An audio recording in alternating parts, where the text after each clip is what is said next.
ಪರ್ಯಾಯ ಇಂಧನ ಉತ್ಪಾದನೆ ಬಳಕೆ ಹಾಗೂ ಹಸಿರು ಇಂಧನ ಚಾಲಿತ ವಾಹನಗಳ ಉತ್ತೇಜನಕ್ಕೆ ಕಳೆದ 11 ವರ್ಷಗಳಲ್ಲಿ ಅತಿ ಹೆಚ್ಚಿನ ಆದ್ಯತೆ ನೀಡಲಾಗಿದೆ ಎಂದು ನವೀನ ಮತ್ತು ಪುನರ್ ನವೀಕರಿಸಬಹುದಾದ ಇಂಧನ ಖಾತೆ ಸಚಿವ ಪ್ರಹ್ಲಾದ್ ಜೋಶಿ ಲೋಕಸಭೆಗೆ ತಿಳಿಸಿದ್ದಾರೆ. ಪ್ರಶ್ನೋತ್ತರ ಅವಧಿಯಲ್ಲಿಂದು ಉತ್ತರ ನೀಡಿದ ಅವರು 2004 ರಿಂದ 2014ರ ಯುಪಿಎ ಸರ್ಕಾರದ ಅವಧಿಯಲ್ಲಿ ಈ ವಲಯಕ್ಕೆ ಕೇವಲ 850 ಕೋಟಿ ರೂಪಾಯಿ ನೀಡಲಾಗಿತ್ತು. ಆದರೆ 2014 ರಿಂದೀಚೆಗೆ 1,27,000 ಕೋಟಿ ರೂಪಾಯಿಗಿಂತಲೂ ಅಧಿಕ ಅನುದಾನ ಒದಗಿಸಲಾಗಿದೆ ಎಂದು ಹೇಳಿದರು. ಉತ್ತಮ ದಕ್ಷತೆಯ ಸೌರ ಮಾಡ್ಯೂಲ್ಗಳ ವಿನ್ಯಾಸ ಮತ್ತು ತಯಾರಿಕೆಗಾಗಿ 24,000 ಕೋಟಿ ರೂಪಾಯಿ, ಹಸಿರು ಹೈಡ್ರೋಜನ್ ಇಂಧನ ಉತ್ತೇಜನಕ್ಕಾಗಿ 19,000 ಕೋಟಿ ರೂಪಾಯಿ ಒದಗಿಸಲಾಗಿದೆ.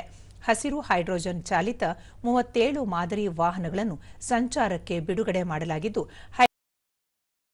9 ಕೇಂದ್ರಗಳನ್ನು ಸ್ಥಾಪಿಸಲಾಗಿದೆ ಎಂದು ತಿಳಿಸಿದರು. ಪ್ರಧಾನಿ ನರೇಂದ್ರ ಮೋದಿ ನೇತೃತ್ವದಲ್ಲಿ ರಾಜಕೀಯ ಸ್ಥಿರತೆ ಹಾಗೂ ಸರ್ಕಾರಿ ನೀತಿಗಳ ಸದೃಢತೆಯಿಂದಾಗಿ ಭಾರತದಲ್ಲಿ ಹೂಡಿಕೆ ಮಾಡಲು ಜಾಗತಿಕ ಮಟ್ಟದಲ್ಲಿ ಉತ್ಸಾಹ ಅತಿ ಹೆಚ್ಚಾಗಿ ಕಂಡುಬಂದಿದೆ. ಪರ್ಯಾಯ ಇಂಧನ ವಲಯದಲ್ಲಿ ಭಾರತ ಜಾಗತಿಕವಾಗಿ ಮುಂಚೂಣಿಯಲ್ಲಿದೆ ಎಂದರು. 2 ಹಂತಗಳಲ್ಲಿ ದೇಶದಾದ್ಯಂತ ಹಸಿರು ಇಂಧನ ಕಾರಿಡಾರ್ಗಳನ್ನು ಸ್ಥಾಪಿಸಲಾಗಿದ್ದು, ಮೊದಲ ಹಂತದಲ್ಲಿ ಕರ್ನಾಟಕ, ಗುಜರಾತ್, ಉತ್ತರ ಪ್ರದೇಶ, ಹಿಮಾಚಲ ಪ್ರದೇಶ, ಮಧ್ಯಪ್ರದೇಶ, ರಾಜಸ್ಥಾನ ಮತ್ತು ತಮಿಳುನಾಡು ರಾಜ್ಯಗಳ ಯೋಜನೆಗಾಗಿ 10,000 ಕೋಟಿ ರೂಪಾಯಿ ವಿನಿಯೋಗಿಸಲಾಗಿದೆ. ಈ ಹಂತದಲ್ಲಿ ಒಟ್ಟು 9,713 ಕಿಲೋಮೀಟರ್ ಇಂಧನ ಪ್ರಸರಣ ಮಾರ್ಗ ಸ್ಥಾಪಿಸಲಾಗಿದೆ. 2ನೇ ಹಂತದಲ್ಲಿ ಕರ್ನಾಟಕ ಸೇರಿದಂತೆ 7 ರಾಜ್ಯಗಳಲ್ಲಿ ಈ ಯೋಜನೆಗಾಗಿ 12,000 ಕೋಟಿ ರೂಪಾಯಿಗಳಿಗಿಂತಲೂ ಹೆಚ್ಚು ಅನುದಾನ ಒದಗಿಸಲಾಗಿದೆ ಎಂದು ವಿವರ ನೀಡಿದರು.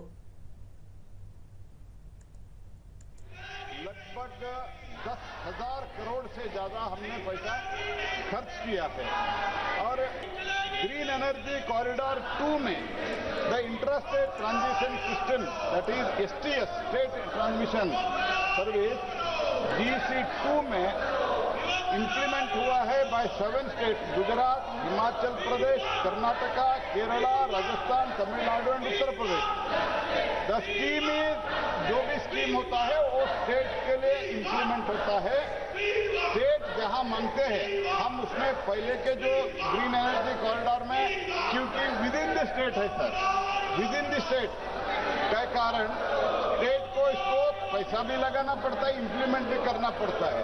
पहले तो कोई मोदी जी आने से पहले कोई भी स्टेट के ट्रांसमिशन के लिए पैसा नहीं देते थे.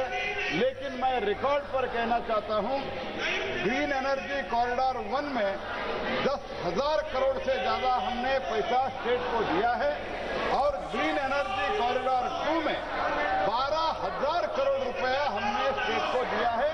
उसमें उत्तर प्रदेश भी है.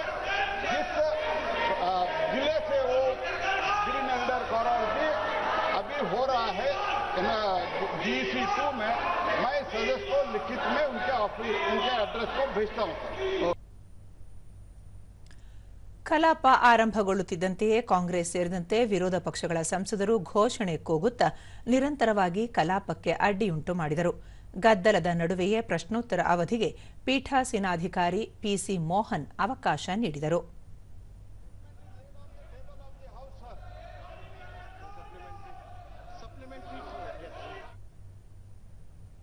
ದೂರಸಂಪರ್ಕ ಖಾತೆ ಸಚಿವ ಜ್ಯೋತಿರಾದಿತ್ಯ ಸಿಂಧ್ಯಾ ದೇಶದಲ್ಲಿ ಪ್ರಸ್ತುತ 120 ಕೋಟಿ ಅಂತರ್ಜಾಲ ಗ್ರಾಹಕರ ಪೈಕಿ 40 ಕೋಟಿ ಗ್ರಾಹಕರು 5G ತಂತ್ರಜ್ಞಾನ ಬಳಸುತ್ತಿದ್ದು, 2030ರ ವೇಳೆಗೆ ಈ ಸಂಖ್ಯೆ 100 ಕೋಟಿಗೆ ತಲುಪುವ ನಿರೀಕ್ಷೆಯಿದೆ ಎಂದರು. ದೇಶದ ಒಟ್ಟು ಜಿಲ್ಲೆಗಳ ಪೈಕಿ 99.9 ಜಿಲ್ಲೆಗಳಲ್ಲಿ 5G ತಂತ್ರಜ್ಞಾನ ಬಳಸಲಾಗುತ್ತಿದೆ. ಜಾಗತಿಕವಾಗಿ 4G ತಂತ್ರಜ್ಞಾನ ಆಗಮಿಸಿದ ಸಂದರ್ಭದಲ್ಲಿ ಭಾರತ ಹಿನ್ನಡೆಯಲ್ಲಿದ್ದು, 5G ತಂತ್ರಜ್ಞಾನದ ವೇಳೆಗೆ ಜಗತ್ತಿನ ಜೊತೆಯಲ್ಲಿ ಸಾಗಿತು. 6G ತಂತ್ರಜ್ಞಾನದ ವೇಳೆ ಭಾರತ ಜಾಗತಿಕವಾಗಿ ಮುಂಚೂಣಿಯಲ್ಲಿ ಇರುವಂತೆ ಮಾಡುವುದು ಪ್ರಧಾನಿಯವರ ಸಂಕಲ್ಪವಾಗಿದೆ ಎಂದು ಸಚಿವರು ಹೇಳಿದರು. करोड़ का निवेश हमारे TSPs के द्वारा किया गया है और पूर्व प्रश्न में जो मैंने सभापति जी महोदय कहा था कि हमारे 1.2 बिलियन सब्सक्राइबर्स हैं, इनमें से 120 करोड़ सब्सक्राइबर्स हैं.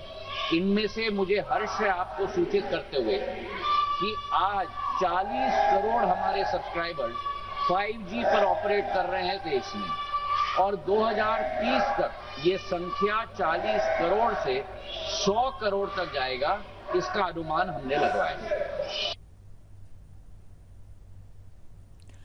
ಪ್ರತಿಪಕ್ಷ ನಾಯಕ ರಾಹುಲ್ ಗಾಂಧಿ ಕೇಂದ್ರೀಯ ಬಜೆಟ್ ಒಂದು ಸಾಮಾನ್ಯ ಬಜೆಟ್ ಆಗಿದ್ದು ಇಂಧನ ವಲಯ ಭೌಗೋಳಿಕ ರಾಜಕೀಯ ಸನ್ನಿವೇಶದ ಸವಾಲು ಎದುರಿಸುವಲ್ಲಿ ಯಾವುದೇ ಪರಿಹಾರೋಪಾಯಗಳನ್ನು ಸೂಚಿಸಿಲ್ಲ ಎಂದು ಆರೋಪಿಸಿದರು. ಇತ್ತೀಚೆಗೆ ಅಮೆರಿಕದೊಂದಿಗೆ ವಾಣಿಜ್ಯ ಒಪ್ಪಂದ ಏರ್ಪಟ್ಟಿದ್ದು ಡಾಲರ್ ಆರ್ಥಿಕತೆಗೆ ಪರ್ಯಾಯವಾಗಿ ಭಾರತ ಅಭಿವೃದ್ಧಿ ಹೊಂದುವ ಬಗ್ಗೆ ಸಮರ್ಪಕ ಅಂಶಗಳು ಬಜೆಟ್ನಲ್ಲಿ ಇಲ್ಲ ಎಂದು ಹೇಳಿದರು.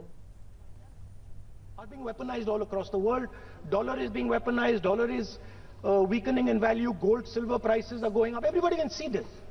But there is nothing in the budget. There's absolutely nothing in the budget that looks into these two issues.